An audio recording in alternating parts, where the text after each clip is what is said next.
We had a gentleman at the Greatness Factory who was roommates with Tiger Woods. And he said after a golf match, even when Tiger was 12 years old, his father was so brutal and so critical of his attitude, his posture, how he played. He said they would sit in their room for 3 to 4 hours after he played, and he would literally dissect every single stroke, every single shot that he had that day on the golf course. It's like King David in the Bible. It's going to be a fight, but we're going to find a way to win.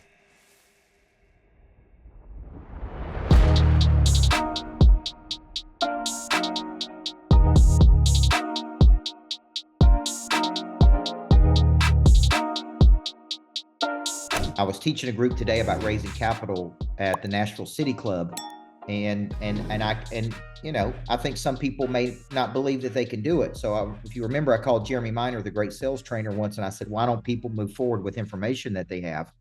And he said, as much as 80% of people will come and learn, but they don't actually believe they can go do it. Okay. And that's really one of the things we're going to tackle tonight is just how do you conquer the mind? He said 20% of people actually believe they can do it without the help of another person. And both of these, in my opinion, are very dangerous places to be, right? You got 8 out of 10 people that just, they see other people doing things, but they don't believe they can actually do it. And then you got 2 out of 10 people that believe they can do it without the help of another person. And that person kind of just stays doing the same thing over and over and over. So we taught a course called The Language of Winning. And it's a lot of sayings that we put together that you would hear me say. And I don't know. Yeah. And I think Jana came to me, and I don't know if you call it The Language of Winning. I think we kind of argue on who came up with it. Did she come up with it, or I come up with it, or she says she came up with it? But there is a language that high performers have that is very different than a language of low performers. Okay. And on the ride out here, because I came out to the lodge tonight to do this, I just started thinking about frequency. And there are low frequency thoughts and there are high frequency thoughts. And high frequency people do not want to play with low frequency people. And the first thing I notice about a person is their language, right? I mean, it really is their language. And I was coaching a guy named Ben Wilson, and Ben Wilson said, you know, there's 4 types of people. There's low-level people get together and talk about other people, right? He said low-level people get together and talk about the past. High-level people get together and talk about ideas. But very high-level people get together and talk about execution of ideas. And if you could just listen to the language that people have, okay, a lot of the things you see us do started with me speaking it before I actually did it, and me talking about it over and over and over. Like if you knew how long I talked about building a greatness factory, it was literally for years before I actually built the greatness factory. Okay. So you'll see me come up with an idea, make a decision that I'm going to do something. I'm going to raise capital. I'm going to raise capital. I got a seat at the big table. My passive income is greater than my living expenses. I only work with the top people in the world. Like you'll see me talk about these things publicly way before they actually happen. Right. And it is a language of, man, I believe I'm going to speak this into existence and I'm going to make it happen. Right. And here's the crazy thing. It happens. and one of the best compliments I ever get is people that have followed me for 10 years that go, man, everything you tell us you're going to do, you actually go do it. You don't just talk about doing it. So tonight, what I want to do is activate something inside of you to become aware of the language that you're using. Okay. And it may be a language of insecurity. It may be a language of weakness. It may be a language of a lack of confidence and belief in yourself. But what we want to do is first raise our awareness of this language and recognize when we're living in the sewer cycle and convert that over to the success cycle. And I'm actually going to show you a lot of the things that I do to not go to negative town, because you're going to hear me say tonight, nothing positive happens in negative town. Okay. Nothing positive happens in negative town. People are not attracted to people who whine and complain and make excuses.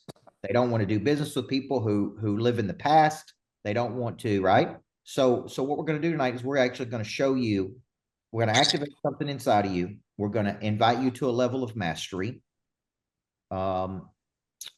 And we're gonna teach you the language of winning and the language of losing. Okay. Now, our goal is to bring awareness to when you are going to the sewer cycle. Okay. How many of you would say by nature you can go negative pretty quickly? How many of you say by nature you could do that? Okay.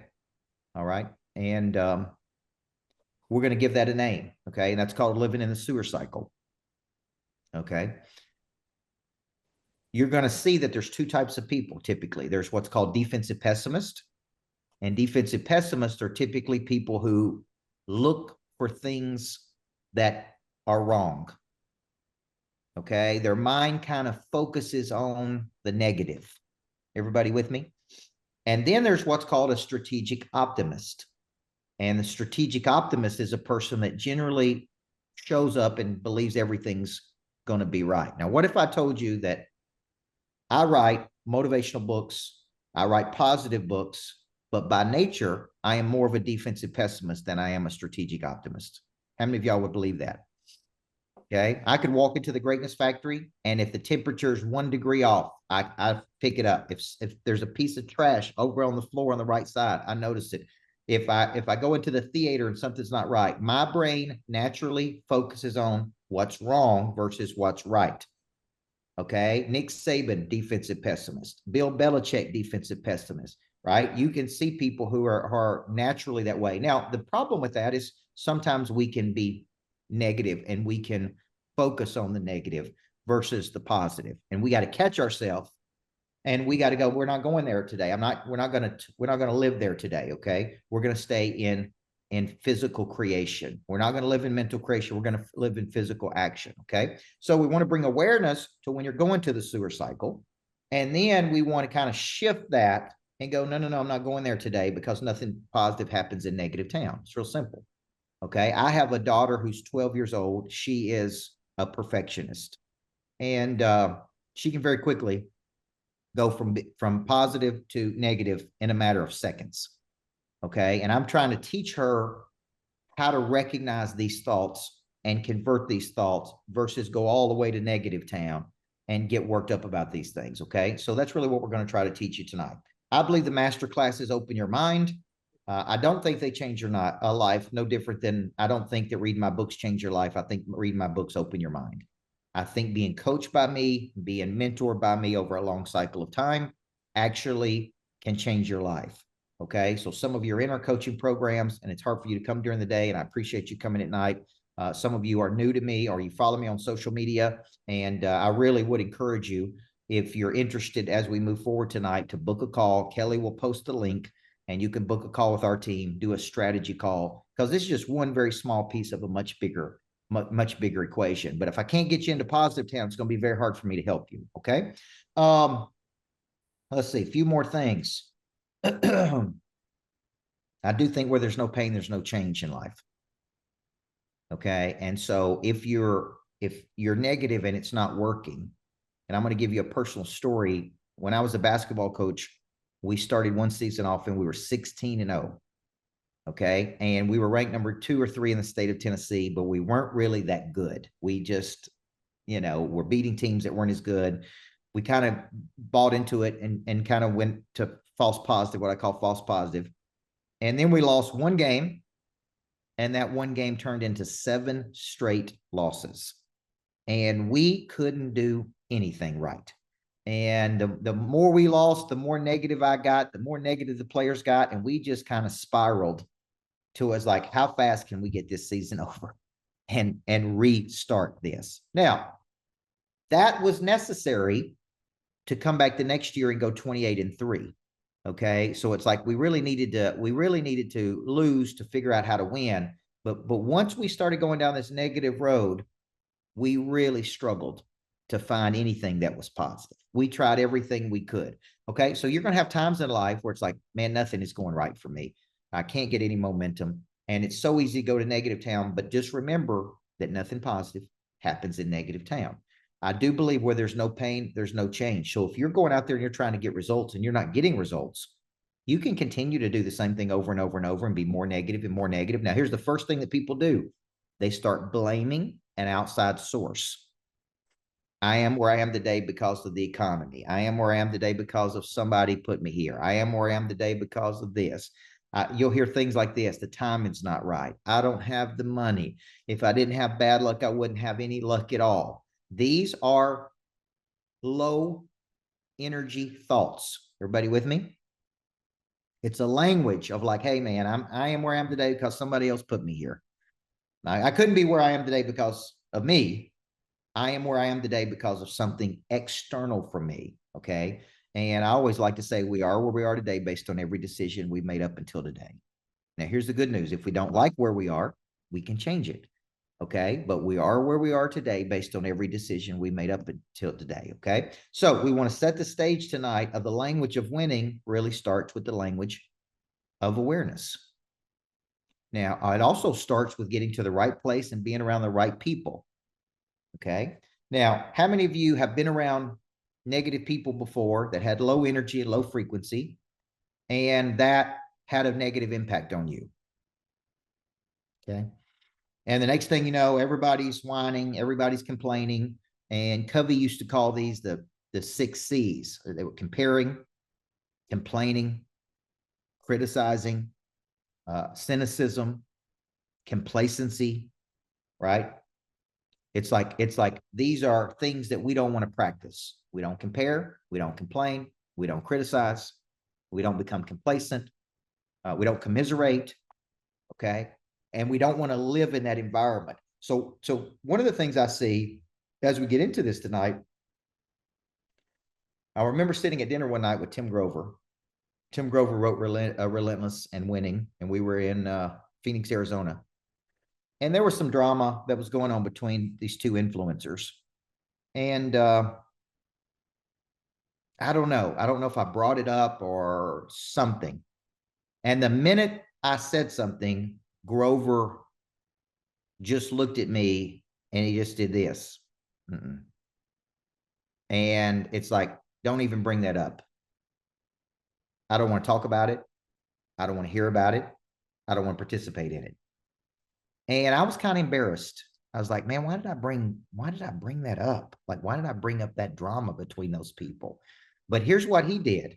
He let me know very quickly, I don't participate in that. I don't want a piece of it. And it kind of shut me down, right? A lot of people don't bring those 6 C's to me: complaining, comparing, contending, because they know that I don't really tolerate it. I don't tolerate whining. I don't tolerate complaining. I don't tolerate excuses, because I kind of put out this vibe of like, hey, don't bring that to me. Those are low frequency thoughts.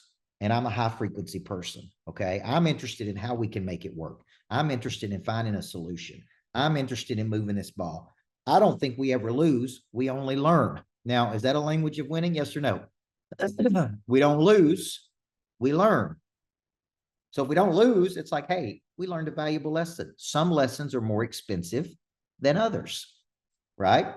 They're more expensive lessons than others, but they're absolutely necessary for our progress and growth in life, okay? So when you think about it, we're going to start off with this concept of kind of pessimism versus optimism. And what happens when we go to the sewer cycle? So if you guys have heard me talk about the sewer cycle, this was created by a guy named Dr. Nate Sincere, who's the psychologist at West Point, and he wrote a book called A Confident Mind. When I was a basketball coach, here's what I noticed. Confident people would try anything. Insecure people would not try anything. And I wrote down on a napkin one day, confidence is the one thing that affects everything. A confident person is open. A confident person is teachable. A confident person will grow. Well, Sincere basically said that there's 2 cycles of thought, and everything is driven by this thought. So I want you to think of your brain as a piece of machinery. It is the most important piece of machinery you will deal with. It's not your computer. It's not your phone. It's not your laptop. The most important piece of machinery you have is this little 3-pound piece of machinery that sits in your brain, that sits up here in your skull. That's your brain, and it's your mind, and it's how you control your mind. So Zen Seer always taught that there were 2 ways that the mind works. Okay, number one, it weighs perceived loss at 3 times the rate that it does perceived gain. Okay, so the brain wakes up and it's afraid of everything. It's literally afraid of everything. Every decision it makes typically is out of fear. Okay, so you got to make up your mind. It works for you. You don't work for it. Okay, it works for you. You don't work for it. So he said the sewer cycle actually starts with 1 negative thought. Now, let me give you an example. Right out of your brain, you go, this is hard. Right out of your brain, you go, man, this will never work. Right out of your brain, you go, I don't think I'm good enough to do this. Right out of your brain, I don't think I deserve this. Right out of your brain, right? Now, that negative thought produces a negative subconscious emotion: fear, worry, doubt, insecurity, vacillation. Okay. That produces a negative physiological effect on the body. It actually tightens the body up. Okay. Tightens the body up. Now you are playing not to lose versus playing to win. Okay. Now, how many of you at some point have said, this is really hard, and this is a really hard business, and I don't know if we can make it work, and you know what, it's hard to sell this, and I'm in a terrible vehicle, and right, I've said this. I've said out of my own mouth, selling coaching is hard. Selling coaching is hard. Okay. Selling investments into data centers, easy. It's one of the easiest things I've ever done. It's been easier to raise millions of dollars for data centers than it is to sell people on $500 a month coaching. And that is a fact. Okay. Now, if I go into the day going, this is hard, man. This is a hard business. Gosh, it's a hard business. That 1 negative thought, although it may be true, it may be easier to raise capital for data centers than it is to sell coaching. If I go into it and my mind goes there, I have already done what? I've already had a negative physiological effect. I've already tightened up the body. I go into the day playing not to lose versus playing to win. I am in a defensive posture. Okay. Now, if I go into the day going, hey, man, this is awesome. I get to help people. I get to coach people. This business has given me a better life than I've ever imagined. I've been able to travel all over the world, meet some of the best people in the world through the coaching business, right? That puts me in a positive thought. That positive thought has a positive subconscious emotion, energy, excitement, enthusiasm. That has a positive physiological effect on the body. I'm loose. What if I go into the day and go, man, there is no shortage of money. 8 billion people on planet Earth. There's no shortage of money. There's no shortage of opportunity. There's no shortage of anything. There is a shortage of creativity. There is a shortage of courage. There is a shortage of confidence. There is a shortage of discipline, but there's not a shortage of money, right? And I'm going to keep working until I find and locate the money. That is living in the success cycle. Okay. And the success cycles where winning happens. The sewer cycles where losing happens. Now, so think about how many times you have gone into the sewer cycle. Okay. And I used to wake up in the morning with a lot of anxiety. Okay. What if I told you the more money I had, the more anxiety I had? I don't remember ever waking up with anxiety when I was a broke basketball coach, ever. Okay. I had a little 2-bedroom condo I loved. I didn't have any money in the bank. And then I went out and generated a lot of money. And then I'd wake up with all this anxiety. And I would wake up in the morning like, oh my God, I'm going to lose everything. And what if I lose everything? And okay. And so I had this coach, and he would say, we don't fantasize and catastrophize. He said, when you recognize that negative thought, I literally want you to karate chop it. And I want you to push it right over here to the side. And I want you to go, we're not going there today. I am at my best when I'm in physical action. I'm at my best when I'm in creation. I don't live in mental creation. I don't fantasize, and I don't catastrophize. Okay. I'm at my best when I am in physical action and when I'm in creation, when I am creating, I'm at my best. Okay. I know how to win. Listen, this is the language of winning. The language of losing is, gosh, man, this is miserable and this sucks and I can't make it work and nobody wants this. And I got to listen to these people whine and complain and all this kind of stuff. And this is a hard business. See, sewer cycle, anxiety. I ain't living there today. I'm not going there today. This is incredible, right? Now, this has a lot to do with what Sullivan called the gap in the gain. Okay. The gap is the difference between where you are and where you think you should be. And that is a gap of frustration. I'm frustrated because I'm not where I want to be. I go to negative town. I have this the sewer cycle language. And it's because of the way I'm measuring success is all wrong. See, I'm measuring where I am versus where I think I should be.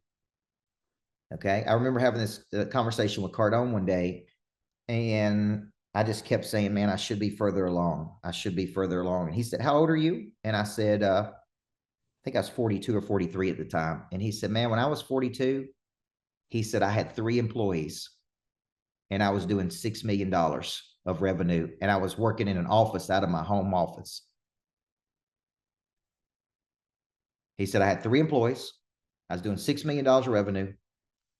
And I was working out of my garage. And he said, you are way further down the road at 42 than I was at 42. See what I was doing? I was comparing where I was versus where I thought I should be. He's sitting there going, you should be comparing where I was at 42 versus where you were at 42. Okay, now think about that. And that kind of put things in perspective to me. So the gap in the gain basically says the way we should be measuring success is not where we are versus where we think we should be. It should be measuring where we are versus where we used to be. Okay, how many of you are way better off today than you used to be? How many of you made tremendous qualitative and quantitative progress from where you used to be? Okay. So that puts you in a state of what? Gratitude. I remember calling my buddy one day, my best friend, will be real honest with me. And I said, man, it's just, gosh, it sucks. And I was so down in the dumps in the sewer cycle. And he said to me, he said, I know. He said, man, I know it, coach. He said, gosh, it must be tough. It must be really tough to have a, private jet. And he said, it must be tough to have those houses that you got and drive that nice car that you got, that nice Mercedes that you got. And he said, man, it just is your life just sucks, man. I get it. I get it. I know it must suck. And when he said that to me, I was like, what's wrong with me? Like I'm over here focused on the negative versus focusing on the positive. Everybody with me? I'm over here talking about one thing that ain't working. And I got all these things in life that are working. And it's like, focus on that. Okay. So if you are a defensive pessimist and your brain can easily focus on things that are wrong, here's what I'm going to tell you. It can set you up for a life of you're never satisfied. You're never happy. You don't even know how to be happy. You have moments of happiness, but you actually don't know how to enjoy. Now, the hardcore people on here are going to go, man, I ain't satisfied with anything. Okay. I get it. I get it. But what I'm trying to show you is, what if I told you that the most successful people I coach are also the most unhappy, many times, people I coach? They don't know how to just enjoy anything that they have. Okay. So they work hard to accumulate things that they never enjoy. You see where I'm going? And then they have these little moments of happiness where it's like, oh, this was good. This was good. Now let's move on to the next thing. Now, part of me is like prey drive. That is prey drive. The other part of me is like, how do you learn how to be happy? How do you learn how to not go to the sewer cycle? How do you learn not to complain about everything? How do you learn to say, hey, we had a good day? Now, I'm a type of guy, if we have sales goals and let's say our sales goals are $41,000. If we hit 41,000 for a day, okay, what do you think I'm going to say? Jana, what do you think I'm going to say? I don't know. I'm going to say, well, if we hit 41, we could have went ahead and got to 100 today. Instead of saying, hey, it was a great job that we hit 41, I'll go, hey, man, we need to raise the number, right? Because that's what people do that are high achievers. They go, hey, I'm not satisfied with that. If we hit that, if Kelly goes out and sells $250,000 of coaching in a month, I'm going to go, hey, Kelly, that's a great job. See if you could do 300,000. If she hits 300, I'm going to say, you know what? I bet you got it in you to hit 350, right? And it's never going to stop, by the way. It's going to just keep going and keep going versus going, hey, great job. You hit 300,000. So language of losing. So I'm going to give you some language of winning, and I want you to compare this versus the language of losing. Okay. So how many of you have ever heard me say money follows movement?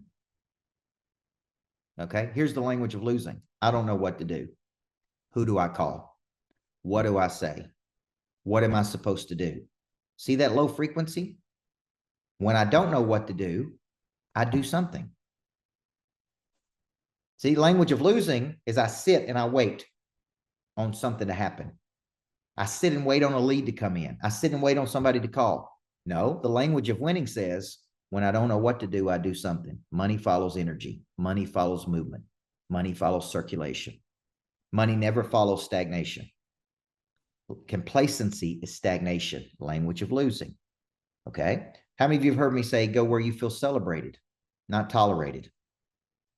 Okay. Here's the deal. I know in the first 5 seconds when I talk to people, if I feel celebrated, tolerated, or rejected. Okay. Language of losing is, why don't they like me? No. The language of winning is, some will, some won't. So what? Let's keep on moving. Listen to this. I'm only looking for people that are looking for me. Everybody hear that? See, language of losing is, why didn't they like me? I thought I was good. Did they not approve of me? Did they not like me? Okay. Language of losing is, man, I felt rejected. Okay. So maybe that's not the right audience. Maybe it's not the right people for you. Okay. Now, when you think about this, language of losing, somebody did something to me. Language of winning, thank you, I owe you. I actually needed that. You with me? Okay. Thank you, I owe you. I actually needed that. Now I have a little extra steam in the engine. So I want you to see rejection or a feeling of rejection as a way to activate the prey drive in you. And I want you to learn how to say, thank you for that. I owe you. I appreciate it. I really needed that. Okay. Language of losing is you're a victim. Somebody did something to you. Okay. Somebody didn't give you this. Somebody didn't treat you the way you thought you should be treated. Right. And that's like, nope, I want to reframe that. Okay. And I really want to get you to the point where you're the buyer versus the seller. Okay. You're not supplicating to other people. Your desire to be liked by other people and accepted by other people. I want to get you to the point where you go, you know what? Hey, man, it's not going to work out. 8 billion people on planet Earth. We wish you the best of luck. It's ain't going to work out for us. Okay. And I am finally at 48 years old getting to that point. Okay. It's taken me a long time, but I'm finally getting to the point. It's like, you know what? The frequency you're putting off and the energy you're putting off is energy I don't want and I don't want to work with. You know what I'm saying? Okay. And that's a good place to get to, folks, versus, hey, let me just supplicate and do anything I can to do this for you. It's no, I only work with certain people. And those people got to be high frequency people, not low frequency people. Okay. So if you're not going to, if you don't want to play with the big boys and the big girls, then step over here. And I'm not going to let your energy affect me. Okay. Now, so let's look at those right there. Money follows movement. Language of losing. What am I supposed to do? Okay. I don't know what to do. Language of losing. Go where you feel celebrated, not tolerated.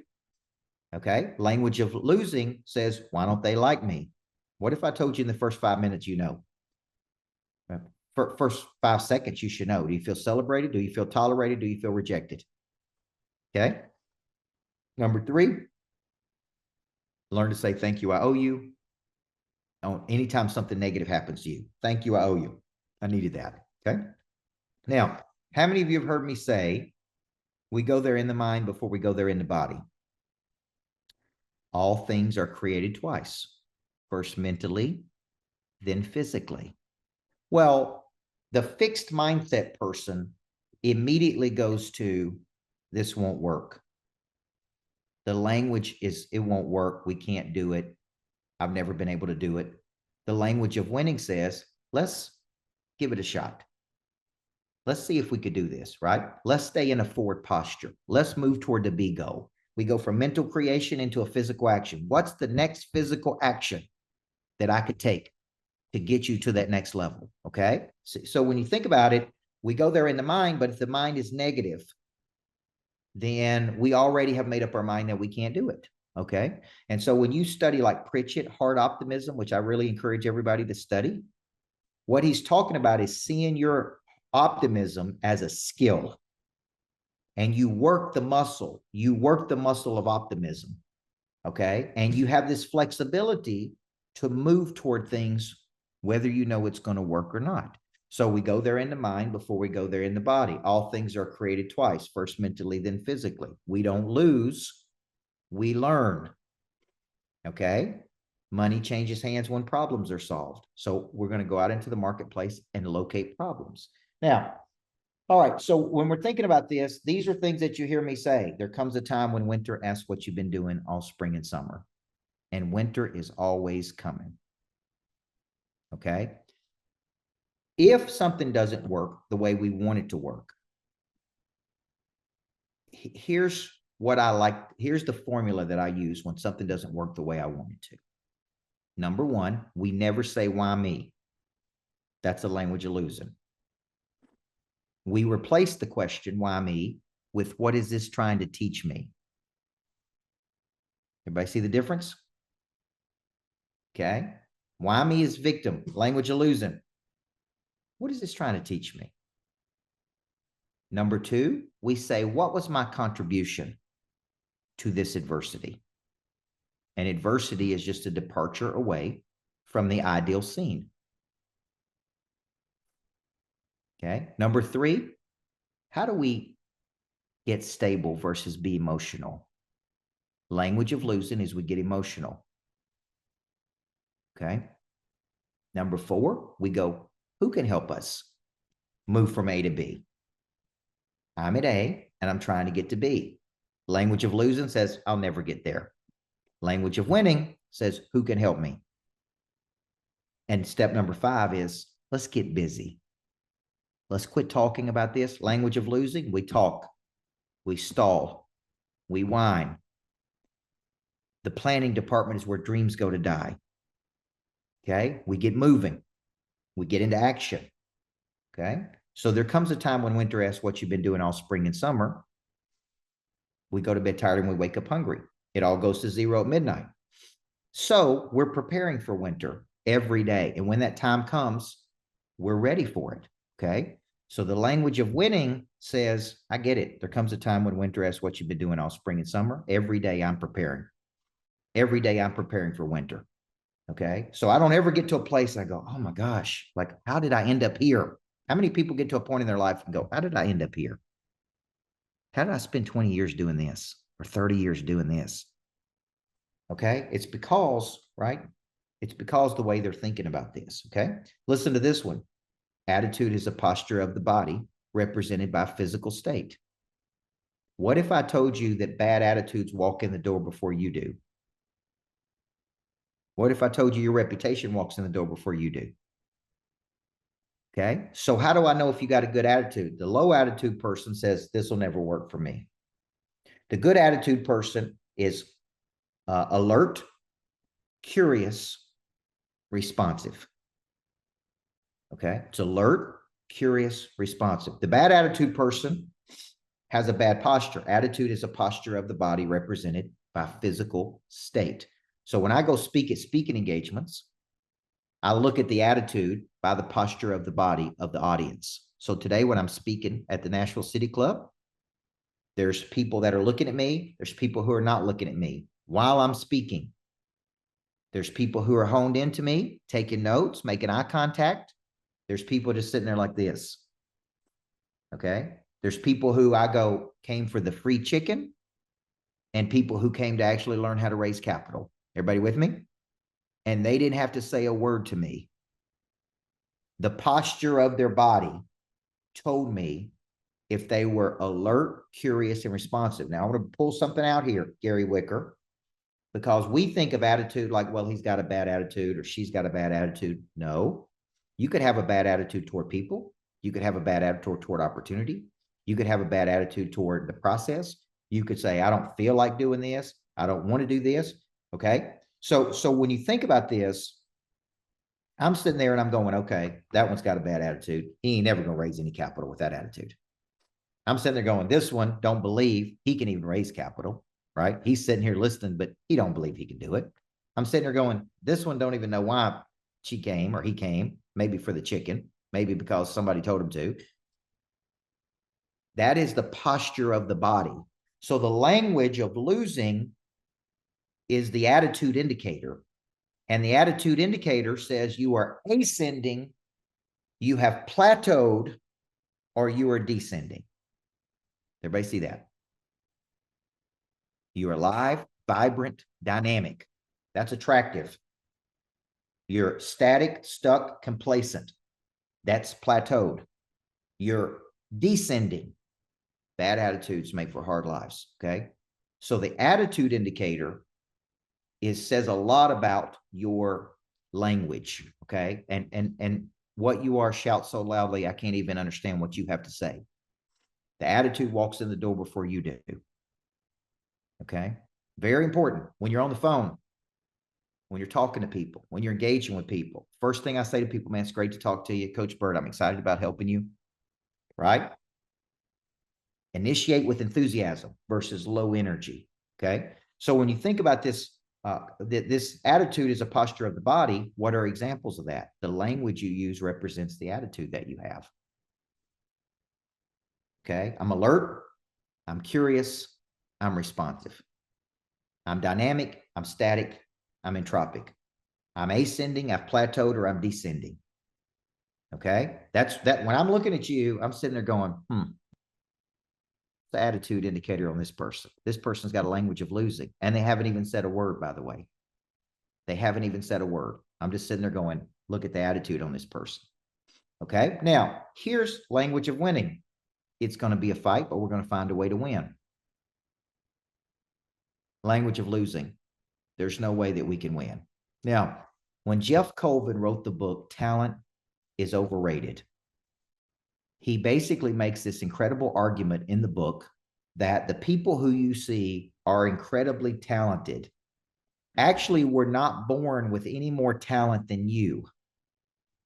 They actually just found their talent much earlier in life, or they chose a vehicle earlier in life, and they had a long cycle of practice in that area. Now, we had a gentleman at the Greatness Factory the other day who was roommates with Tiger Woods when he was 12 years old. And they both play golf together. And he said that after a golf match, even when Tiger was 12 years old, that his father was so brutal to him and so critical of his everything, his attitude, his posture, how he played.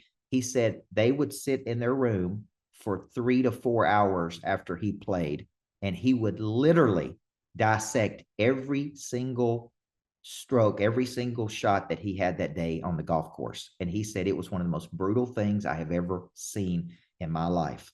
That was so critical of him. Okay, now there's positive to that and there's negative to that. Okay, it produced this machine of a person, right? So when you think about it, it's like King David in the Bible. It's going to be a fight, but we're going to find a way to win. Language of winning. Language of losing is there's no way we can win. So I see a lot of people, it's like, well, I'm here, I'm at this age, I'll never get started. And what I'm trying to get you to think of is all of this starts with the brain. I can do this. This is a possibility. I am finding my vehicle. I am moving to the next level. Okay. Now, let me give you 3 more, and then I'm going to tie this together. Because it's a language of winning versus a language of losing. We never lose, we only learn. Amateurs listen to their feelings. Professionals do not listen to their feelings. Right? Our standards are greater than our feelings. Okay. So when we set a standard, we don't lower that standard. We play to that standard because our standards are higher than our feelings, are greater than our feelings are. Amateurs listen to their feelings. So here's what the language of losing says, Jay Bradley. I don't feel like prospecting today. I don't feel like following up. I don't feel like being motivated. I don't feel like doing what it takes to win. I don't, right? This is the language of what? Losing. I don't feel like practicing. I don't feel like role playing. I don't feel like this. Well, what if I told you most of the time of the things I do, I don't feel like doing them? Okay. But I do them because I think we go there in the mind before we go there in the body, and all things are created twice, first mentally, then physically. And I'm at my best when I am creating, not in whining. So when I go to negative town, what I need to do is recognize it. And I need to go, no, no, no.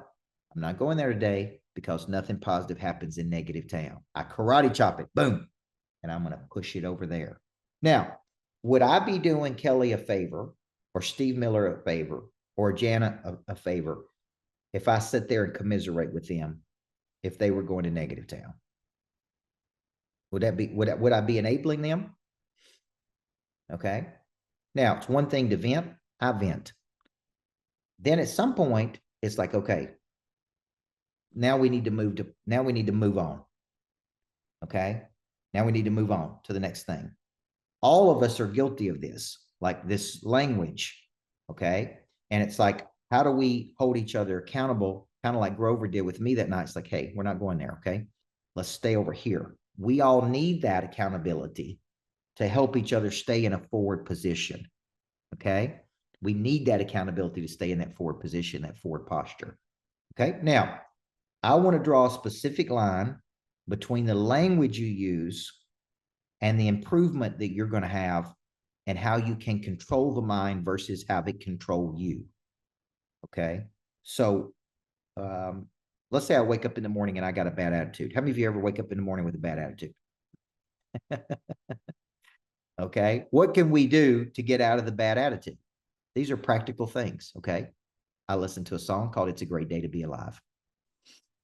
Okay. Real simple. I listened to a sermon, typically the same sermon over and over and over by Jimmy Evans called I Changed My Mind. I listen to some of my favorite music. I move and circulate. Okay. I get my body going. I do my A to B exercise. Okay. Except I may flip it to where I'm not looking at where I want to be. I may actually flip it to where I'm looking back to where I used to be. Okay. Where I'm more in gratitude. Okay. And then I start going, okay, man, this is good. Let's get this moving. Let's get this moving. Like this morning I got up and I start moving. I'm going to go for a walk. I'm going to listen to something. I'm going to call somebody. When I don't know what to do, I'm going to do something, right? Like I'm not staying here because it's so easy for me to say, man, I've been doing this for 3 decades. You know, I mean, it's so easy for me to say, do I really have to go out and sell something today? Do I really have to show up and be positive today? Do I really have to send another message out today? Do I really have to do a Facebook Live today? Do I really feel like doing this? And the answer is yes, because amateurs listen to their feelings. Professionals don't listen to their feelings. Okay. And what I want is greater than my feelings. Okay. This is what we're trying to say. So how does the winner talk to themselves? And then I'm going to take some questions. This is what I say to myself in the morning. Okay. Because the most important talks you're ever going to have are with yourself. Listen to this thing. I am a person of interest. People are counting on me to show up, to grow up, and deliver. I don't whine. I don't complain. And I don't make excuses. Okay. My positive energy is going to be greater than any negative energy I'm going to face today. Okay. When I don't know what to do, I do something. Money follows energy. Money follows movement. Money follows circulation. Objects at rest stay at rest unless acted on by an outside force. Okay. Now, listen to how I'm talking to myself. I'm telling myself, When I don't know what to do, I do something. Like I'm sitting here, what can I do right now? I can whine, I can complain, I can make excuses, I could daydream. Nope. I don't live there. I go from mental creation into physical action. Okay. And I'm training my brain. Okay. I'm training my brain. There's certain cues. If you study world-class athletes, Olympians, there's certain things they do. Every time they walk through a door, they tap the door and say, I'm a winner. I know how to win. Every single time they go under a door, they hit something. They go back and anchor to something, right? And they remind themselves, I know how to win, man. I know how to win. I'm a winner. I know how to win. Okay. And there's certain verbal cues that you can tell yourself that tells you, hey, I know how to win. Confidence is a memory of success. It is an internal knowing that you can create or manifest. Okay. So any day that you're feeling low and you got a low frequency and a low energy and you're in that sewer cycle, what do you need to do? I need to move. I need to take an action. Okay. I need to remember what the pros do. And the pros show up when they don't feel like it. They fight through their feelings. They go do something bigger. Now, I'm going to call on Kelly for a second because Kelly's on the phone all day long with people who are interested in my coaching programs. Okay. And I want you to listen to some of the things they say when they don't move forward. Kelly, give them some of the things that you hear every day that people say. Now, here's the deal. They very seldom say it to me. That's true. Okay. What they say. Okay. So I want you to listen to some low frequency language that they use. Okay. Kelly, give me some of the things they say. I hear it's not a good time. It's not the right time. I hear. All right. Stop right there. Okay. Here's what I say, Laura. We create our own timing. Timing will never be right to do anything in life. We create timing by taking action. Luck favors people who take action, not sit and wait. Everybody see the difference in these two languages? Jay Bradley, you hear this? Timing's not right. If timing had to be right, guys, I'd still be a freaking high school basketball coach. Do you know that I retired and my team won 7 more championships when I retired? I was going to keep winning and keep winning and keep winning. And I left that career and went over here with no money, no lines of credit, no investors, no nothing other than believing I could do it. So when people tell me the timing is not right, I'm like, what are you freaking talking about? You and I are going to be talking about this, right? For next year, and you hadn't made any progress, and you hadn't made one change, and you're still doing the same thing you were doing 3 years ago. So timing is a low frequency excuse that people use. Okay. Average male is living 78 years old on planet Earth. Average female, 82. There's a number of days on planet Earth you have. Timing ain't never going to be right to take action. Big time people like, forget that. Let's go. Let's do this. Okay. We don't, let me tell you why. Right, Jerry? We don't lose. We learn. When there's no losing, then we don't have anything to worry about. So when people say these things like the timing's not right, I'm like, you've been stuck in the same place for 7 years. You've been following me for 7 years. You're making the exact same amount of money. You're living in the same house. You're driving the same freaking car. You're doing the same thing every day. Now, you tell me when the timing is going to be right. The timing is never going to be right, guys. Okay. So this is a low frequency thing that people say. You need to quit using it. Now, I would never say the timing's not right. I may say, here's a high frequency answer. I have several priorities that are higher up the totem pole right now for me that I got to do. Okay.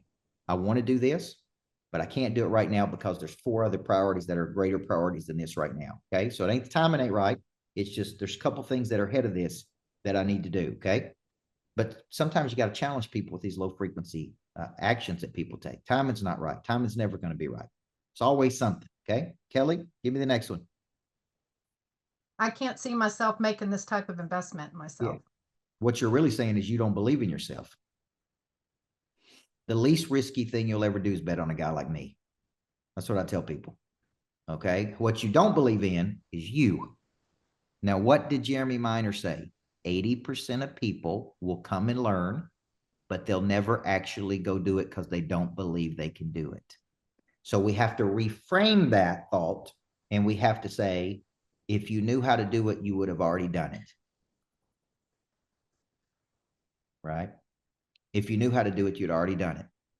If Kelly just goes, okay, yeah, okay, I can see why you don't know. What she needs to say is, hey, if you could do it without Coach Burt, you'd have already done it. Can't we both agree on this? So with the help of another person, you can do this. Sometimes all people need is just a little bit of belief.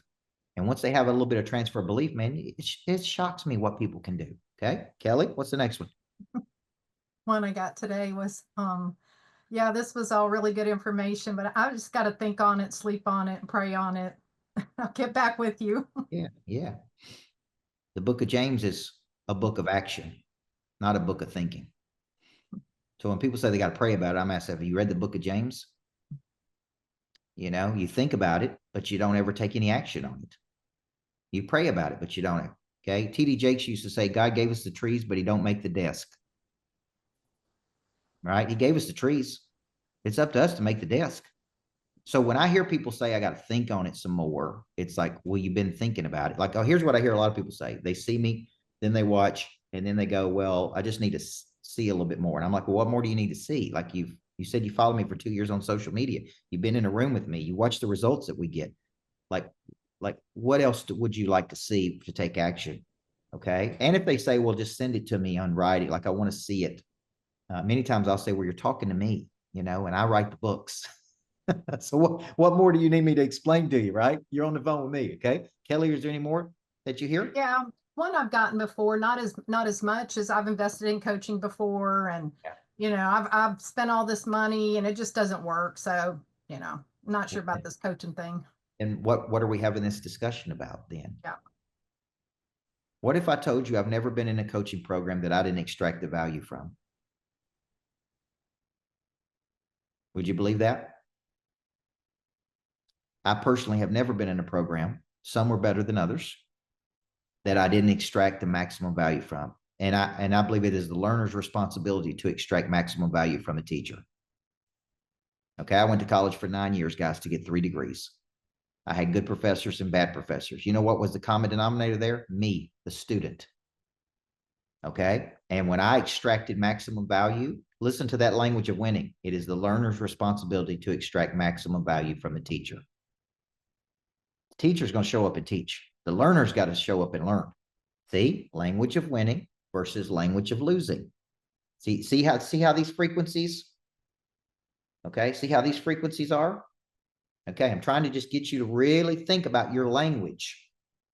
Okay, and that's really what I'm trying to show you is like, hey, I'm going to show up and coach. You got to show up and learn. There's a symbiotic relationship between the two of us. Okay, now at the end of the day,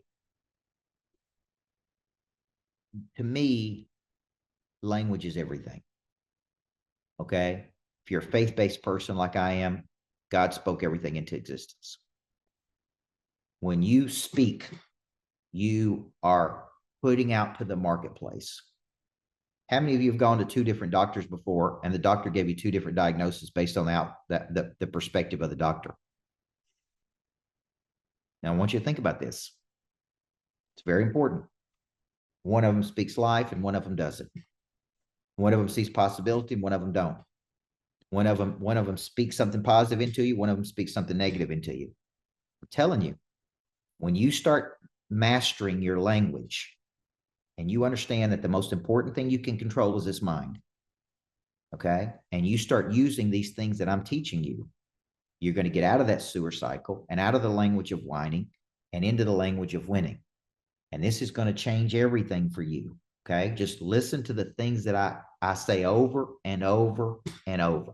You don't need more money, you need more people, because the people have the money. Because I hear people say that all the time. It's like, well, who do I call? Where do I go? There's 8 billion people on planet Earth. Every dream you have is going to come through other people. Every possibility is going to come through other people. So when you're thinking about this language, this is a really, really important thing to master. But it all starts with self-awareness, okay? Self-awareness creates self-improvement. When you are aware of something that you do, you change the behavior. When you change the behavior and you do it as a habit, it actually changes the neural pathways in the brain. And that is true self-improvement. Okay. I'm aware that I'm a negative person. I catch myself being negative.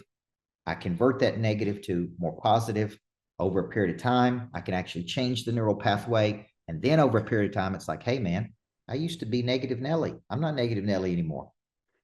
I'm positive. I'm upbeat. I'm Captain Positive, man. Good things are happening. Okay. This is a good day. It's a great day. What did Brad Lee say last week at Whiskey and Wisdom? He woke up every morning, and that's all the gift he needed, was to wake up every day and go, I got another day, man. How lucky can I be? I got another day. Okay. This is the language of big time people. Now, I've been around negative people. I've been around a lot of influencers that are negative people. And that's their nature. They're not negative, they're just defensive pessimists. Okay. That's who they are. And what they got to do is you got to recognize, man, who are you going to be? Okay. So how many of you thought tonight was a valuable lesson on language? Go there in the mind before we go there in the body. Now, what is the power of hearing this over and over and over and over and over and over? I want you to think about that. This is the power of being in a network of people. I very seldom have negative people come to the Greatness Factory. Isn't that interesting? I very seldom have people with bad attitudes come to the Greatness Factory. It's like the craziest thing. They show up primarily with good attitudes. They want to learn. Like gravitates toward like. They got positive frames. They're excited to be there. I very seldom have had negative people come to the lodge when I do events at the lodge. And it's like, it is a frequency that's out there. And it's almost as if when you walk in the door, that frequency is raised. It's like, hey, I'm in the big leagues now. I have walked into restaurants that I could tell, just listen to the language. Listen to the servers, listen to the leaders. I've walked into hotels, look at the language, look at the eye contact, look at the service level, look at the cleanliness of the hotel. I've walked in and I can immediately say low frequency, and I will not stay in a low frequency place anymore. I walk into a hotel and I go, I'm not staying here. There's no frequency here. There's no positivity here. There's no energy here. There's no life here. And I just can't do it, man. I just can't do it. I can't let myself go there anymore. Okay. So for you, if you're attracting low frequency people in your life, then you really got to step back and say, what am I putting out? Because there's been times in my life that was me. You know, I was being low frequency and I was attracting low frequency people. And it had a lot to do with how I was thinking and the language I was using. Okay. We're trying to reorient that. Yep. Okay. Now, before I take any questions, Kelly's on here tonight. If you're not in our program, okay, I'm gonna push you tonight to be in and around other like-minded people. Okay. So I encourage you, book a strategy call, get on the phone with our team, talk about how we can help you, whether it be online, whether it be in person. If you've never been to the Greatness Factory, come one time. Okay. Come one time. Look at the frequency that'll happen. Once you come there, you're going to feel great. You're going to want to do bigger things. You're going to play at a higher level. Okay. But I always tell people, man, I can't help you till you commit to something. And once you commit, we're not in the business of helping people fail. Or here's the other option. Just keep doing what you're doing, right? Just keep doing what you're doing. Those morning messages I send out, some people listen to them every morning. Every time I send something out, boom, they're watching it. Every video I do, every podcast I've done, language. You know how many times I've watched Price Pritchett on Lewis House? I bet it's literally been 150 times. Over and over and over and over and over. It's so much that I could almost recite every single word he says. If I'm feeling negative, I read Heart Optimism. And I read that book over and over because that's going back to working the mind. Like, man, why am I so negative right now? There's so many good things happening. Like I need to, right? So frequency is very important to attracting a lot of opportunity to you in life. Okay. Bad attitudes make for hard lives. Okay. The book is called Heart Optimism by Price Pritchett. And you know, I'm a big Price Pritchett fan. Okay. And that is the #1 book. You can read those books quickly. And it's like, all right, let's go. Let's do this. Let's play at a higher frequency. Okay. So thank you for booking a call. Book a call with Kelly. If you need to talk to me about something, what happens is it goes to Kelly, goes to Steve. They will spend some time with you, and then they'll typically say, hey, they'd like to visit with you, coach. And I have no problem calling people. I call people and talk to people every day. Right. I call and talk to people every day. And you know, the number one thing I talk people out of doing, wanting to give up, wanting to quit, wanting to play at a low level, man. And I'm like, nope, man, I ain't gonna let you do it, man. A guy like me ain't gonna let you quit. Okay. So we're gonna reorient that, and we're gonna play at a higher frequency. Okay. All right. So let's take a few questions here tonight. Okay. Thank you for staying with me. 103 people stayed with us tonight for an hour. So let's take a few questions. Let's take a few questions here. If you got it, I'd be happy to answer questions for you.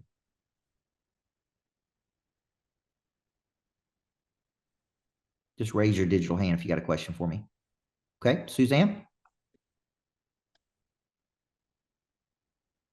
Well, it's not so much of a question as I have done the coaching program with Coach, and I was probably, I don't even know how we want to say we got started, but we'll leave it at a positive note. You know, I just got a promotion, and I back in 2020, 21, I had some days off during the week. I went back to school, and I wanted to be a project manager. And I got into Coach's program, and he taught me the things I learned in there. I know helped me get that interview. Yeah. I didn't go in like, hey, I'm all in. I went in there hungry. I went in there coachable. I went in there showing them I wanted it and I could learn it, and I got it. And I am convinced it was those skills. I have a friend who has a boyfriend, and he can't he'll go into interviews and he'll be like, what's your 5-year plan to the company? Yeah. And I am convinced that me going in there hungry and teachable and saying, hey, I'm coachable. You can train me. Yeah. And I have it on my wall what I wanted to be making a month, and I'm making it. Good for you. And Good. I mean, it first, I think a little, the price of it, but even with that, I went out and got a side hustle. Yeah. And that side hustle gave me confidence. Yeah. I saw how I got, like you said, I got around people that owned a business. Yeah. They encouraged me. They loved me. They said, hey, you're a worker. I have people asking me if I own the place or if I'm a manager of the place. So it works. I mean, I am a fan of this program.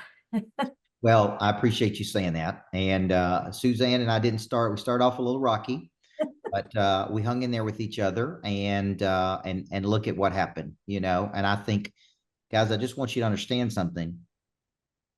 When it comes to dealing with pros, the pros have seen just about everything.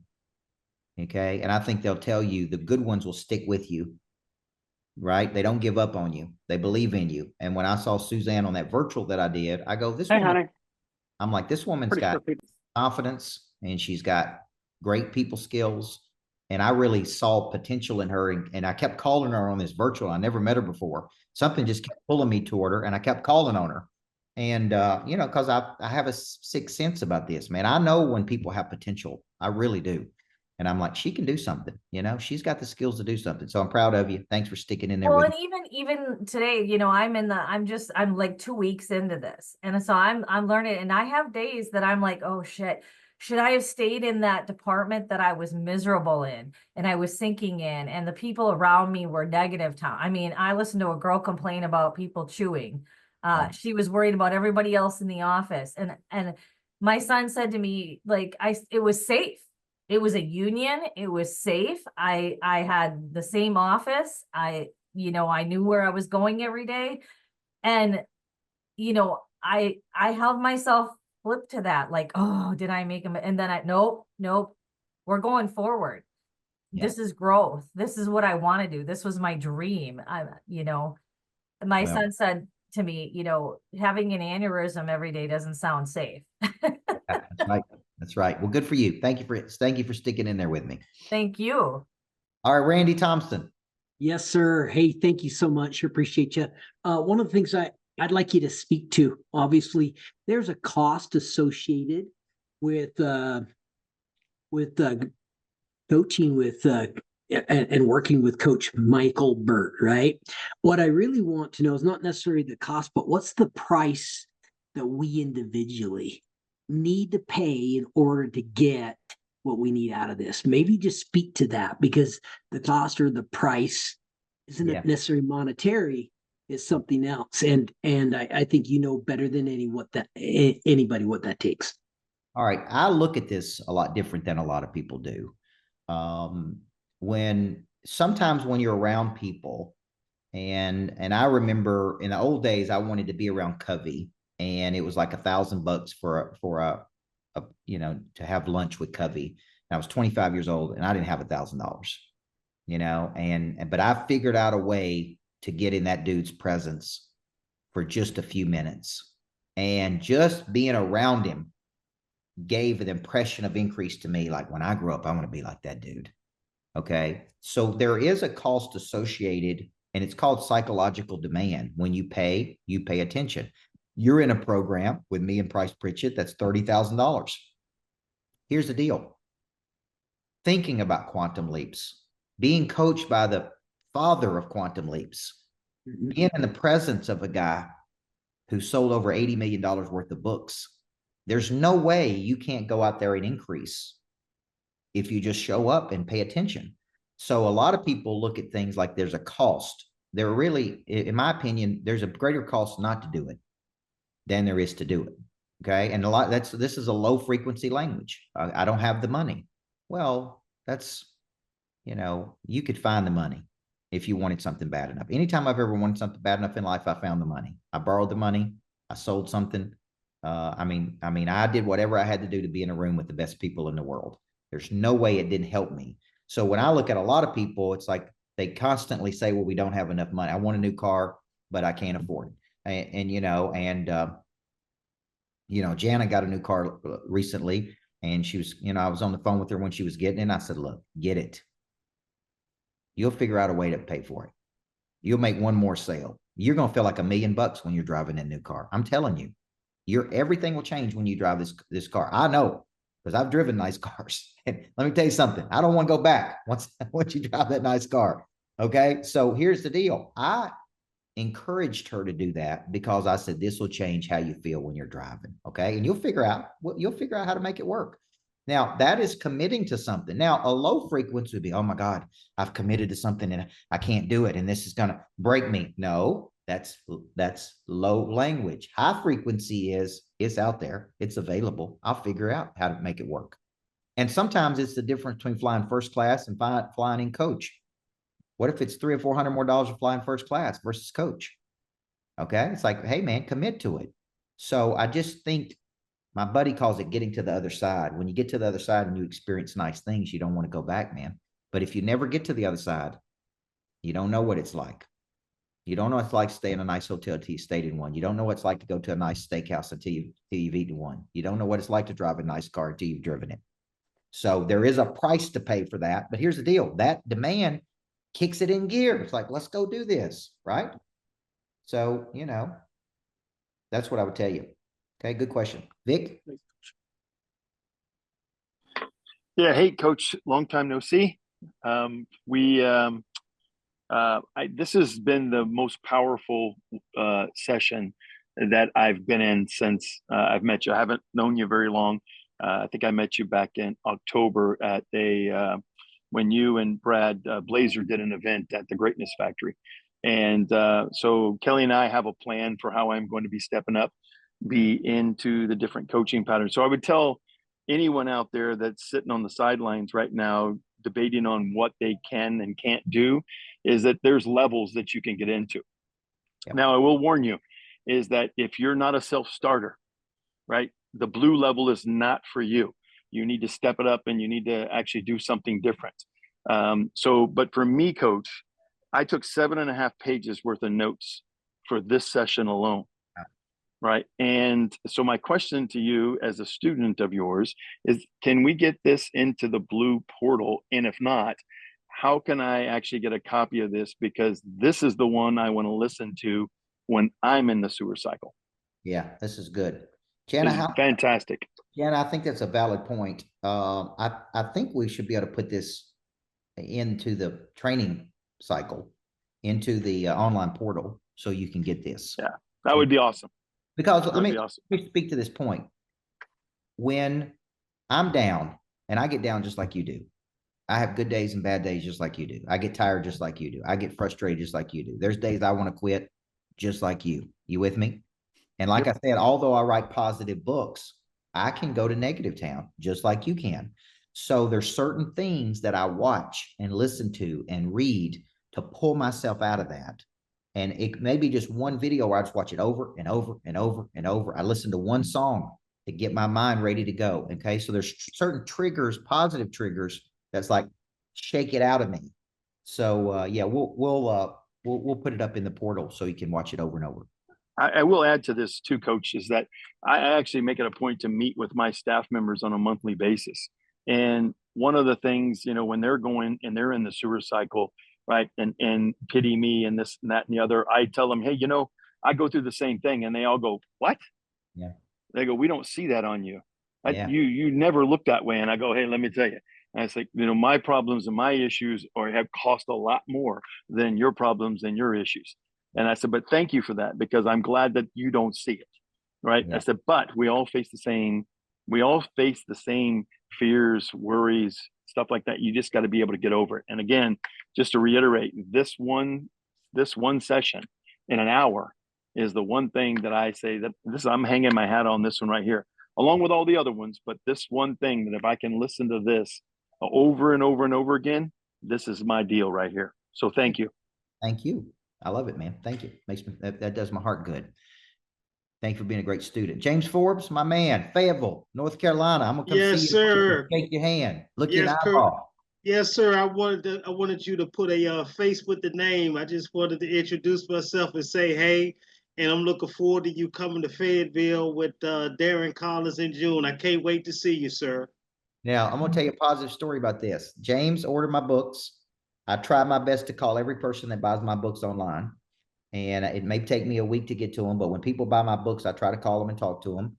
And I called James one day, and he answered, and we started talking. He said, man, my boss is, you know, this, and he talks about this and be good for you. And because of that phone call, James connected me with Darren Collins. Because James connected me to Darren Collins, Darren got in our coaching program. Then Darren's bringing me to Fayetteville, North Carolina to speak to all the people there. I mean, it's just the power of just one phone call, man, one connection. But it started with James buying a book, and Mika is calling him and talking to him, and him going, hey, man, I want you to meet my boss because he's looking for a coach. And, you know, it's like, man, it's just when I don't know what to do, I do something. Okay. And I was telling my team this morning, we always say we want more leads. We want more leads. We got a whole database of people who have bought something, encouraged something. What we need to do is call them and talk to them and engage with them and just keep working the muscle. You know, I mean, that's what we need to be doing. Okay. You're an example. Yeah. Sorry, Coach, but yeah, your example of calling me, you're the example in our office of the follow-up and the dedication, because Derek constantly talks about a man of his status and his means to follow up with someone with a simple book purchase shows dedication, and then look at what it led to. And your point is well taken, and me seeing that walked out is a lesson well learned. Yeah, I love it, man. Well, I look forward to meeting you in person, man. Shaking Yes, your hand. sir. Coming back to Fayetteville. All right. Bayo. Am I saying it right? Bayo, Houston, Texas. Thanks, Coach. I couldn't get my camera to work. Yeah, thank you, Coach. Appreciate it, man. It was a great, powerful session. So I'm in real estate. I'm a real estate broker, and man, the market has been crazy challenging, right? So, man, it's been challenging. It's been challenging. But I heard it's not for everybody. So I changed my language to saying, you know what, we're gonna crush it. We're gonna figure it out. Whatever Right. is not working, we're gonna find a way to make it work. Right. We're gonna get in marketing, start making my videos, start reaching out. Right. And we've been getting leads. We have people, yeah. So my question is, as a real estate broker, like if I get into the program, uh, what kind of stuff can I expect, Coach? Like I'm trying to really level up my playing field in terms of the kind of clientele that I serve Yeah. to try to play at the big league. Try to get into commercial real estate where the big boys play. The opportunity is there and I can see it, but I'm just trying to figure out how can I tap into that and scale my business, recruit more agents. We have almost 10 agents now, but I think the potential is there even for like 50, 100 agents or whatever you. Yeah. The potential is there. And I've coached people that had 10,000 agents in their downline. So I hired a trainer about, I don't know, 30, 40 days ago. I paid $5,000 for 90. I paid $5,000 for 90 days. Okay. And that's for him to do 30 workouts with me privately and then program my workouts. Since I paid the $5,000, I have not missed one workout. It's crazy. When I'm tired, I still do the workout. Right. It's like, because I paid the $5,000, and that's called psychological demand. I committed. And because I committed, I'm getting in better shape. I'm leaner. I feel better about myself. And here's the deal. It's like, what is he really doing for me? He doesn't call me all day long. He doesn't check on me. He checks on me once a day. I have to turn it, I send him what I did. But there's not like, it's like he's standing there holding my hand the whole time. It's just that I committed to being better. And because I committed to being better and paid for it, I am getting better. So when you think about it, my argument for being in a program, whether you're in my program or somebody else's program, is you're in a forward posture. You're committing to something. Okay. You show me one person that stuck with me for a period of time that doesn't have some kind of increase in their life. They didn't in a better position. Okay. I'm telling you, it's going to be hard to find them. It's going to be hard to find a person that's not getting some kind of increase that stuck with me for a period of time. Okay. So, but you can't dabble. You can't be on the sidelines watching. You can't just watch my videos and think, well, that did right. It's like, there's not enough commitment between us. And that's why my argument for the program, when you pay attention. Okay. It's that simple. All right. Jay Bradley. I just wanted to speak on that as far as abundance, right? And like going to the next level. This time last year, I had 10 contractors that I was coaching because I try to coach about 10 at a time. This time last year, the 10 companies I was coaching, their revenues totaled. That's funny. I did this earlier today. The revenues totaled about 75 million, right? So the average about 7.5, whatever it is. This year, the 10 companies I'm working with this year, I'm pretty close to $1 billion, which is pretty crazy to think about. Like the revenues of the companies that I'm working with, I have 3 PE companies that take up a lion's share of that, right? But the rest of it is some pretty good sized companies. So when you look at the scale, what that does though is just add to my value, because obviously I've shown them something that works, but at the same time, it's being able to be around those big players, being around you, being around the environment has helped me confidence, right? At the end of the day, because that's what they're buying. Somebody called me today and was like, they're in Florida. I live in Chattanooga, Tennessee. They're in Florida. They're like, well, I just feel like coaches don't take me seriously. This is a huge company.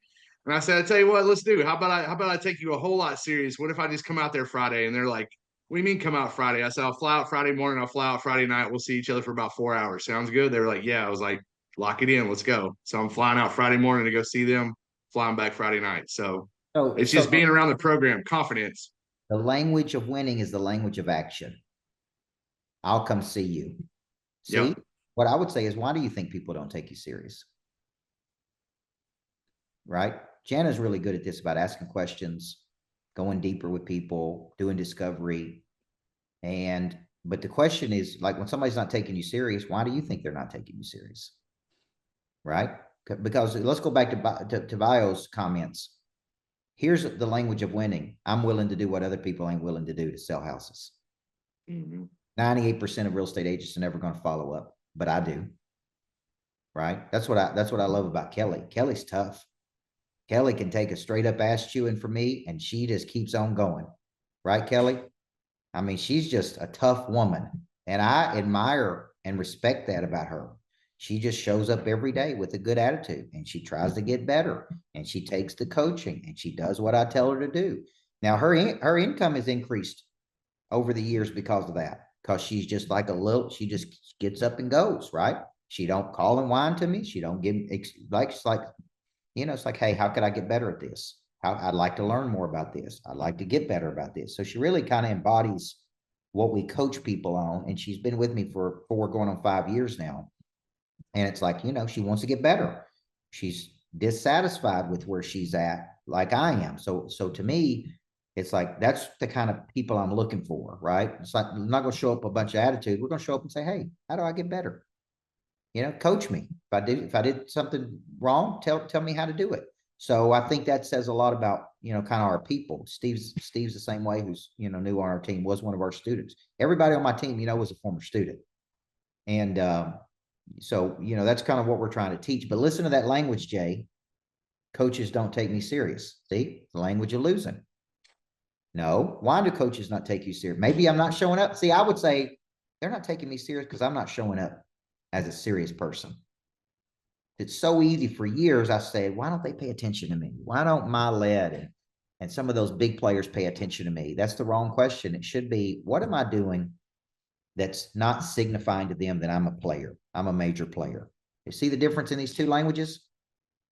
Not I'm a victim. Why am I not in the game? When I wasn't a championship coach, I sit over there and I go, why are they not paying attention to me? Because I'm, and it's like, okay, I need to win a championship. That's how I get over there in that circle. Then they did pay attention to me. So the language of losing is whining, complaining, feeling sorry for myself. The language of winning is, okay, what do I need to do to get better? Okay, give me some feedback. Tell me what I need to do to get better. I'm open. I'm humble. I'm coachable. And this is hard. So listen to this one, then we'll close it out. Stubbornness. I told a guy this yesterday. He just signed up for our coaching. He said, well, I'm already doing good. We're doing $1 million, $1.6 million a year. And I said, that's great, man. Stubbornness is healthy for a while. Gets you somewhere. Rugged individualism will get you somewhere. But then it becomes a liability to you at some point. Right? And I think I said to Jana one day, and I've been doing this 33 years. And she said, but we ain't doing it another 33 like this. And I appreciated that. Because I was over here going, I know what I'm doing. I've been doing this for 33 years. And she's like, well, it ain't working the way you're doing it. So we're not doing it for another 33. And I thought, that's right. We don't need to do it this way for another 33. See, that was me being stubborn. That's the language of losing, right? Versus, hey, how can we make this better? That's the language of winning. Like I'm hungry to make it better. If you got a better idea than me, give it to me. I'm open to it, right? So I'd like to add, I was scared to death to stand up to you that way, but you had coached me in the boldness part of that. Yeah. and there's sometimes I don't like, some of those things, and I'm like, but I think about it and I process it and I go, okay, that's right. We don't want to keep doing it this way because it's not getting the result that we want. So the boldness is to be able to say it in a respectful way, right? To be able to say it in a way that's packaged up in a nice way. Okay.